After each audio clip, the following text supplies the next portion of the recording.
রূপালীর নতুন আরেকটি ব্লগে অনেক স্বাগত। কেমন আছেন আপনারা? আশা করি সকলেই ভালো আছেন। সকালে ঘুম থেকে উঠে আগে ওদেরকে চা করে দিয়েছি আর এখন চালটা বেছে নিচ্ছি।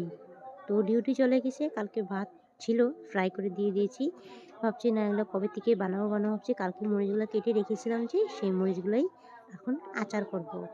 তোমাদেরকে ফুলটা শেয়ার করতে পারিনি আমি, তো পিস করে নিয়েছিলাম আমি শিলনোড়াতে। তো ভাবলাম না, আগে তেলটা গরম করে নিই, তেলটা গরম করে তারপরে মরিচগুলো দিয়ে দিব। আমি লাইফে প্রথমবার মরিচের আচার করছি। আমি কোনোদিনও বিয়ের আগে কোনো দিনও করিনি আচার, আর বিয়ের এতটা বছর হয়ে গেছে ঘরে আচার করি না, যেহেতু আচারের আমার রাইস্য নেই। যখনই আচার বানাবো তখনই বৃষ্টি দিয়ে দেয়, মানে ওয়েদার খারাপ করে। মরিচের আচার বা যে কোনো আচার দেখো, এখনও মরিচের আচার করছি, এখনও কিন্তু ওয়েদার খারাপ আছে। তো এটা আগুনে বানাচ্ছি বলে জিনিসটা, তো বাইরের রৌদ্র কাজ নেই, তার জন্য ঘরে করছি ওরকম। কেন যদি রৌদ্র অ্যাকচুয়ালি লাগাতে হয়, রৌদ্র তো নেই। আর এখন যদি রৌদ্র আসা বসে থাকি না, আর আচার আর করতে হবে না আমার। তো যাই হোক, আমি এভাবেই করে নিচ্ছি, আর উপায় নেই। নাহলে 1-2 রৌদ্র লাগাতেই লাগে মরিচের মধ্যে, তখন যাতে মরিচটা মানে খারাপ না হয় আরও। তো যাই হোক, আমি এখন মানে মরিচের আচারটা করেছি। এখানে তেল কম হয়েছে, তো তেলটা গরম করে এখানে ঢেলে দেবো এক্সট্রাভাবে। আচারটা অলমোস্ট হয়ে গিয়েছে আমার এখানে। তো কে কীভাবে করে আমাকে জানিও তো, আমি এভাবে করেছি যে এটা ঠিক আছে তো পদ্ধতিটা। তো যদি কিছু কম হয় তো আমাকে বলো তো। তেলটা তো কমেছে আমি জানি। এখানে সর্ষা, তারপরে এখানে একটু মিঠা তেল গরম করতে দিয়েছি, সরিষার তেল। তো একবার তো বানিয়েছি, তেল একদম কম হয়েছে দেখতে পাচ্ছ। তো এখানে আমি আর একটু গরম বসিয়ে দিয়েছি। এই গরম হয়ে গেলে তখন আমি এই তেলটা এটার মধ্যে আমি ঢেলে দেবো, দেখতে পাচ্ছ। আর এইখানের মধ্যে আমি ভিনেগার নিয়েছি 1 ঢাকনা, 1.5 ঢাকনাই বলতে পারো। তোমার এই যে এই ঢাকনার, ধরো এটার থেকে একটু বড়, এটা 1 ঢাকনার আর একটু আধা ঢাকনা নিয়েছি। এখানে ভিনেগার আছে, এটা ঢেলে দেব। দেখো ভিনেগারটা আমি দিয়ে দিচ্ছি, দেখো 1 চামচ আর আধা চামচ দিয়েছি, বেশি অত একটা দিইনি। আর বন্ধুরা, আমি যে ভয়েস ওভার দিচ্ছি সকালে দিচ্ছি, যেহেতু আমাদের এখানে ঘরও হচ্ছে, আমাদের ঘর তৈরি হচ্ছে, আর দিয়ে কীর্তনও হচ্ছে। তো কীর্তন আজকে লাস্ট, কালকের থেকে আর কীর্তনের শব্দ শুনতে পাবে না। এটা শোনার জন্য মানে ভাগ্য লাগে কীর্তনের শব্দটা। তো যাই হোক, আমি এখানে তেল গরম করে দিয়ে দিয়েছি। তো তার জন্য আমার ভয়েসটা দিচ্ছে যে কীর্তনের শব্দ শোনা যেতে পারে, তো কিচ্ছু ম্যানেজ করে দিও। তখন তেলটা গরম করে দিয়ে দিয়েছি, দেখতে পাচ্ছ কত লোভনীয় হয়েছে। কি খেতে ইচ্ছে করছে কিনা, না কে কে খেতে ইচ্ছে করছে কমেন্ট সেকশনে জানাবে কিন্তু। তো যাই হোক, আমার অলমোস্ট আচার হয়ে গেছে, দেখতে পাচ্ছ বন্ধুরা। আমার তো খুবই টেস্টি, আর বানিয়েছি রোদে দিয়েছি না। আমার দেওয়ারে বলছে মানে তেল বেশি দিয়েছি না দেখতে, কত আমার জন্য নিয়ে আয় একটু। ওকে একটু দিয়েছি, ও খেয়ে বলছে টেস্টি হয়েছে। আর এখানে আমি এখন ডাল বানাবো, ডাল তরকা। টমেটো দিয়ে কি একটা পাতা লেগে গেছিলো, ওটা ফেলে দিলাম। এখানে আদা আর রসুন, এটা হয়েছে রসুন আর আদা একটু কুড়িয়ে নিয়েছি, আর টমেটোটা কুচনো করে নিয়েছি, আর এখানে পেঁয়াজও করে নিয়েছি কুচনো। 2টা লঙ্কা ফেলে নিয়েছিলাম। তখনও স্নান করিনি, স্নানে যাব। তো অনেকটা লেট হয়ে গেছে, না এদিকে সকালে আজকে আচারটা করবোই, যতই বেলা হোক, যতই মানে বেলা হয়ে যাক, মানে টাইম হয়ে যাক, আজকে করেই ছাড়বো এটাকে। আমি করলেই করা হয়, না করলে আর করা হয় না। তো যাই হোক, আমি এদিকে ডালটা করে নিচ্ছি, ডাল আর চিতাকলা ভাজা, পারলে তরকারিটা শেয়ার করব। ওদিকে ডালও বা পিসিমুনিয়ে ডাল বানিয়েছে, আমাকে দিয়েছে একটু খেতে, দেখতে পাচ্ছ বাটির মধ্যে আছে ডাল তরকা।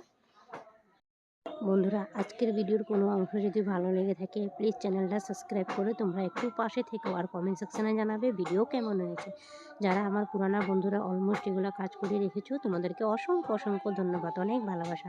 যারা দূরের থেকে দেখছো, দূরে কাছে যে যেখান থেকে দেখছো, ভিডিওটা লাইক দিয়ে কন্টিনিউ করে দেওয়ার কমেন্ট সেকশানে জানাবে তোমার ছোট্ট বোনের এই ভিডিওটা কেমন হয়েছে, আর তোমরা এই টাইপের ভিডিও দেখতে পছন্দ করো কিনা না কমেন্ট সেকশানে জানাবে। আমি এই টাইপের ভিডিও করার চেষ্টা করব। তো দেখো, এগুলো ডাল সম্বারের জন্য অলমোস্ট আমার কষানো হয়ে গিয়েছে। আমি এখন ডালটা সোমবারই দিয়ে দেবো।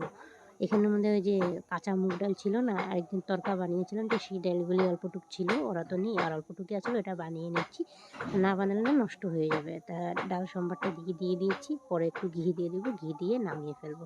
আর ডালটা যখন বানিয়েছিল না, খুবই টেস্টি হয়েছিল জানো তো বন্ধুরা, এতটা টেস্ট হয়েছিল। তো যাই হোক, আমার অলমোস্ট ডাল হয়ে গিয়েছে, এখন নামিয়ে ফেলবো। ডালটা ওদিকে সোমবারে দিয়েছি, আমি কেন ডাল স্টিমটা কমিয়ে দিয়েছি। ডালটা হতে হতে আমি এদিকে একটু তিতা করলা ভাজিটা কেটে নিই, মানে উস্তা ভাজি কেটে নিই, যেহেতু ঘরে নেই, আর ছেলেটার শরীরটা খুবই খারাপ। দেখো না, নাক মুছে মুছে চেয়ারের তলে আর গেঞ্জি ভরিয়ে রেখেছে আমার। এগুলোকে ধুতে হবে, নাহলে মা ধুয়ে দেবে। আজকে না ধুলে কালকে ওর সর্দি কমছেই না, তো ডাক্তার দেখাতে হবে। ওখানে ওয়েদার খারাপের জন্য খুবই মানে শরীর খারাপ করছে সবার ঘরে ঘরে। এতদিন আমার ছিল, ওখানে আমার ছেলের মারও হয়েছে, শাশুড়ি মারও হয়েছে। তো যাই হোক, এখানে আমার মানে তিতা করলা একটু বানালে মানে ভাল লাগে খেতে, ওই ডালটার সাথে খেতে। তো মা বলছিল তিতা করলা অল্প ভাজা করে নিও তুমি, তা আর একটু মিষ্টি কুমড়ো ভাজা করে নিয়েছি। এটা মা বলে নেই, যেহেতু ছেলেটা খাবে তেলটা, তিতা করলা ভাজা খেতে চায় না, যেহেতু এমনি তো মুখে টেস্ট নেই, আরও যদি তিতা দিয়ে আরও রেগে থাকবে আমার উপরে। তো ওর জন্য একটু মিষ্টি কুমড়ো ফ্রাই করে নেবো আর তিতা করলা ভাজা করে নেবো। পারলে যদি পারি তো তরকারি করবো, নাহলে করবো না। যেহেতু তোমাদের ভাই নেই, ওখানে নেই, রাত্রে আসবে, তো রাতে আসলে তখন রাতে করে নেবো। আর যদি পারি তো করে নিব, কি আমাকে কীর্তনও যেতে হবে আজকে। তো চলো, আমার ডাল অলমোস্ট হয়ে গেছে, এদিকে ভাজাও কাটা হয়ে গেছে। এখন আমি এদিকে নামিয়ে এদিকে তিতা করলা ভাজাটা বসিয়ে দিও। ফাইনাল লুকসটা দেখো কেমন হয়েছে, কমেন্ট সেকশনে জানাবে বন্ধুরা। তো দেখো, আমি এখন এদিকে তেলটা গরমে তিতা করলা ভাজাটা বসিয়ে দিলাম। তো আমি ভয়েস ওভারটা বেশি দিতে পারবো না, তো অনেকটা মানে দিকদারি হচ্ছে, খুবই শব্দ আসছে পিছন দিক থেকে, একটু ম্যানেজ করে দিও। কী করবো, উপায় নেই, রাতেও দিতে পারি না। এদিকে সকালে এই কয়টা দিন ওখানে এরকমই চলবে, চেষ্টা করবো রাতের বেলা করার জন্য। তো যাই হোক, আমার তিতা কলা ভাজা হয়ে গিয়েছে। স্নান করে এসে পড়েছি, অল্প ক্রিম লাগিয়ে নিয়েছি। দেখো হাতে নেল পালিশ নেই, নেল পালিশ থাকা সত্ত্বেও আমি লাগাতে পারি না। কেন বলো তো, এই যে ব্যস্তর কারণে এতটাই ব্যস্ত হয়ে থাকি সংসারের মধ্যে, কাজকর্মতে সময় আর না নিজের দিকে যত্ন করবো যে আমি। তো ক্রিমটা লাগিয়ে নিচ্ছি, তো ভাত খাবো। চুলটা, আর আমি চুল ভিজে নিয়ে, যেহেতু ওয়েদার খুবই খারাপ করছে, রোদটা নেই, আমি চুলটা ভিজাবো না, থাক একবারে মানে শনিবারে নাহলে রবিবারে ভিজিয়ে নিব। তার আগের দিন শ্যাম্পু করেছিলাম। তো যাই হোক, মাথাটা চুইনি করে নিলাম। এখন আমি একটু সিঁদুরটা লাগিয়ে নিব। তো ফোন এসেছিলো, তো বলছে একটা পার্সেল এসেছে, মানে পার্সেল। তো তোমাদের ভাই কী জন্য একটা অর্ডার করেছিল, তো আমি একটু নমুনা করেছিলাম সেজে গুজে। দেখো পার্সেলটা এসেছে, আমি পে করেছি, ডেলিভারি পে করে দিয়েছি। তো এটা কাটছে, এটা কী বলো তো, চাইনিজ, মানে চাইনিজ ফার্ম বলে, যে সাইকেল, স্কুটি, গাড়ি, বাইক, এটা অর্ডার করেছিলাম ফ্লিপকার্ট থেকে।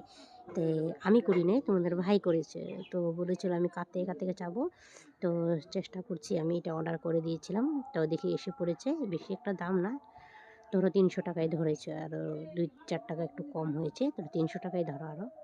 তো যাই হোক, খুবই ভালো হয়েছিল, এটা এনেছে। আর সাথে সাথে মানে ওর ফুটবলটা মানে পাম দিয়ে দেখেছিলো, দেখি সুন্দর হয়েছে, তো খুবই সুন্দর। তো বাবা এসে খুলবো বলছিল, আমি খুলবো না, দেখি ট্রাই করে। কি জিনিসটা দেখতে পাচ্ছ, মেশিনের মতন জিনিসটা দেখো।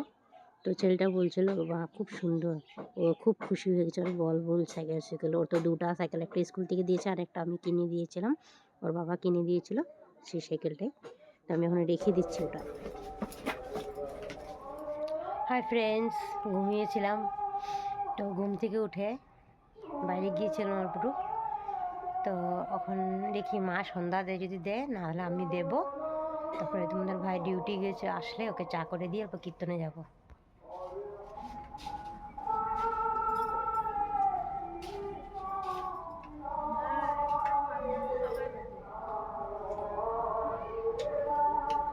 হাই ফ্রেন্ডস, আমি রেডি হয়ে গেছি, যেহেতু ঘরের সামনে কীর্তন।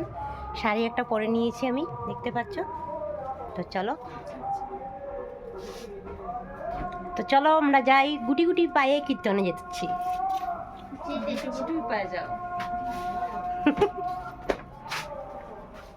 দে, ওই দেখো পাপিষ্ট, দেখতে পাচ্ছ।